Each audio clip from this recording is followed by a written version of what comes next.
તમે પણ અમારા મનપસંદ ટોયઝ ઓર્ડર કરી શકો છો www.buntonkids.com થી. Link is in the description.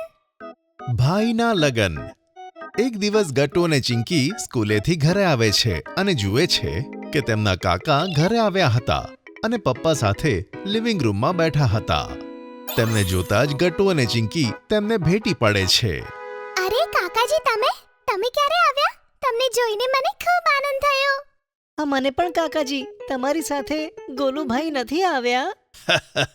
ના ગટ્ટુ ચિંકી, આજે તમારા ગોલુ ભૈયા નથી આવ્યા, પણ હું તેના લગ્નની કંકોત્રી લાવ્યો છું. ગટ્ટુ ચિંકી તો ખુશ થઈ ગયા અને તેઓ એક સાથે કહે છે, ગોલુભાઈના લગ્નના કાર્ડ. ગટ્ટુ અને ચિંકીને આટલા ખુશ જોઈને પપ્પા અને કાકાજી તો હસવા લાગે છે. ત્યાં જ મમ્મી બધા માટે સ્નેક્સ લઈને આવે છે. હા ગટ્ટુ ચિંકી, આપણે બધા જઈશું ગોલુ ભૈયાના લગ્નમાં, પણ પહેલા તમે લોકો જલ્દી જાઓ અને ફટાફટ કપડાં બદલીને હાથ મોઢું ધોઈ આવો. ગટ્ટુ ચિંકી કપડાં બદલી હાથ પગ ધોઈને આવે છે અને બધા એક સાથે મળીને સ્નેક્સ ખાય છે. થોડી જ વારમાં કાકાજી નીકળે છે. કાકાજી, તમે આટલા જલ્દી કેમ જઈ રહ્યા છો? બેટા, લગ્નની મારે ઘણી તૈયારીઓ કરવાની છે, તેથી હું જઈ રહ્યો છું. તમે પણ તૈયારી કરી લો. કાકાજી આટલું કહીને જતા રહે છે.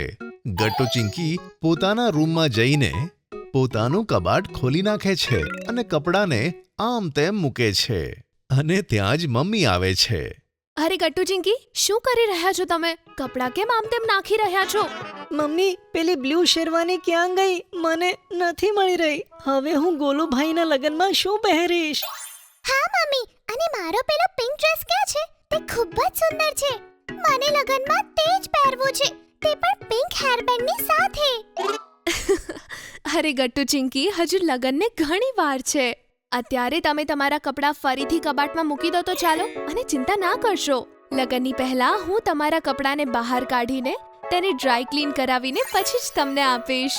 સારું મમ્મી, અમે આ કપડાં બરાબર મૂકી દઈએ છીએ. ગટ્ટુ ચિંકી આતુરતાથી લગ્નના દિવસની રાહ જુએ છે અને જોતામાં તે દિવસ આવી જાય છે. લગ્નના દિવસે ગટ્ટુ ચિંકી સરસ મજાના તૈયાર થઈને કાકાજીના ઘરે પહોંચે છે. ગોલુભાઈને જોઈને બંને જણા દોડીને તેમને ભેટી પડે છે. ગોલુભાઈ જુઓ, અમે આવી ગયા. આજે તમારા લગ્નમાં બહુ જ મજા આવવાની છે. હા ગોલુ ભૈયા, તમને લગન માટે કોંગ્રેચ્યુલેશન્સ. હા ભાઈ, congratulations. Thank you Gattu Chinki. તમને ખબર છે, હું તમારી જ રાહ જોઈ રહ્યો હતો અને જ્યારે જાન નીકળે ને ત્યારે બધાની સામે તમે આવીને ડાન્સ કરજો, બરાબર ને ગટ્ટુ ચિંકી? ઓકે ગોલુ ભૈયા, જરૂર. ત્યાં જ પાછળથી કાકાજી આવી જાય છે. હા ગટ્ટુ ચિંકી, અને તમારે તો ગોલુ ભૈયાના જૂતા ચોરવાથી પણ બચાવવાનું છે, સમજ્યા? હા કાકાજી, અમે બરાબર સમજી ગયા. આ સાંભળી બધા હસી પડે છે. થોડી જ વારમાં જાન નીકળે છે. ગટ્ટુ ચિંકી સૌથી આગળ જઈને ડાન્સ કરે છે. તેમને જોઈને મમ્મી પપ્પા અને કાકા કાકી પણ ખૂબ જ ડાન્સ કરે છે. થોડી જ વારમાં તો જાન હોલ સુધી પહોંચે છે. જેવા લગ્ન શરૂ થાય છે, ગટ્ટુ ચિંકી ગોલુભાઈની પાછળ જઈને બેસી જાય છે અને જૂતાને સંભાળીને પોતાની પાસે રાખી લે છે. છોકરીવાળા તરફથી મીરા અને શિવી જૂતા ચોરવાની હતી. ગટ્ટુ સાંભળ, આવી રીતે તો નહીં ચાલે. આપણે કંઈક તો કરવું પડશે ને, જેનાથી આપણે ગોલુ ભૈયાની મોજડી બચાવી શકીએ. ચાલ, તું મારી સાથે વોશરૂમ ચાલ. ચિંકી, આમ જૂતાને અહીંયા મૂકીને વોશરૂમ શા માટે? ચાલ તો ગટ્ટુ, પછી હું તને બધું જ સમજાવું છું.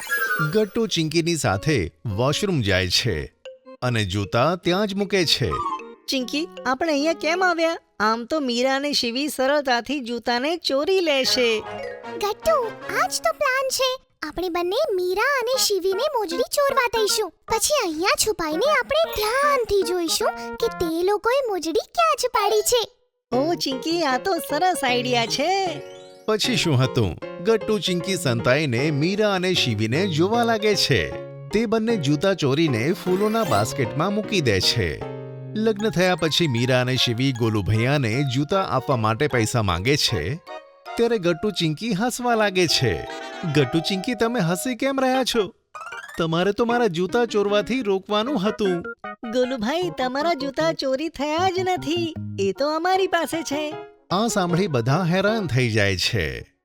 આ શું કહો છો ગટ્ટુ ચિંકી? આવું કેવી રીતે થઈ શકે? અમે તો મોજડી છુપાવીને રાખી હતી.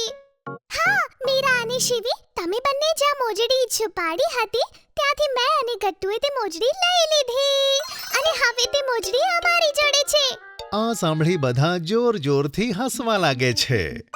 વાહ ગટ્ટુ ચિંકી, કહેવું પડે તમે બંને તો કમાલ કરી દીધો. ખરેખર ગટ્ટુ ચિંકી, આજે તમારા કારણે અમને ખૂબ મજા આવી. હા, તમે બંને તો બહુ સ્માર્ટ છો. અમને પણ બહુ મજા આવી મીરા અને શિવી. જૂતા સંતાડવાની વિધિ અને લગ્નની બધી વિધિ સંપન્ન થયા પછી જ્યારે બધા પોતપોતાના ઘરે જવા લાગે છે તો ગટ્ટુ ચિંકીની નજર ખાવાના સ્ટોલ્સ પર પડે છે. ગોલુભાઈ, હજુ પણ ઘણું બધું ખાવાનું બચેલું છે. આનું શું કરશો? અત્યારે તો આ ખાવાનું અમારા ઘરે જશે ગટ્ટુ ચિંકી, પછી લાગે છે કે તે ફેંકાઈ જશે. ગોલુ ભૈયા, તેનાથી સારું કે આપણે આ ખાવાનું લોકોમાં વહેંચી દઈએ. અમને અમારા ટીચરે કહ્યું હતું કે લગન પ્રસંગમાં જે ખાવાનું વધેલું હોય આપણે તેને હંમેશા તેવા લોકોને વહેંચી દેવું જોઈએ જેને તેની ખરેખર જરૂર છે. સાચું કહ્યું ચિંકી. પછી આ ખાવાનું અમારા ઘરની પાછળ જે ગરીબ લોકો રહે છે તેમને જઈને ખવડાવીશું. શું તમે મારી સાથે આવશો? હા ભાઈ, જરૂર. આવું કરવાથી અમને ઘણી ખુશી મળશે. હા ભૈયા, હું પણ આવીશ. બીજા દિવસે ગટ્ટુ ચિંકી ગોલુભાઈ સાથે જઈને તે ખાવાનું ભૂખ્યા લોકોને ખવડાવે છે અને આમ જ ગટ્ટુ ચિંકી ગોલુભાઈના લગ્ન એન્જોય કરે છે. જો તમને અમારી વાર્તા ગમી હોય તો પુન ટુન કિડ્સને લાઈક, શેર અને સબસ્ક્રાઇબ કરજો.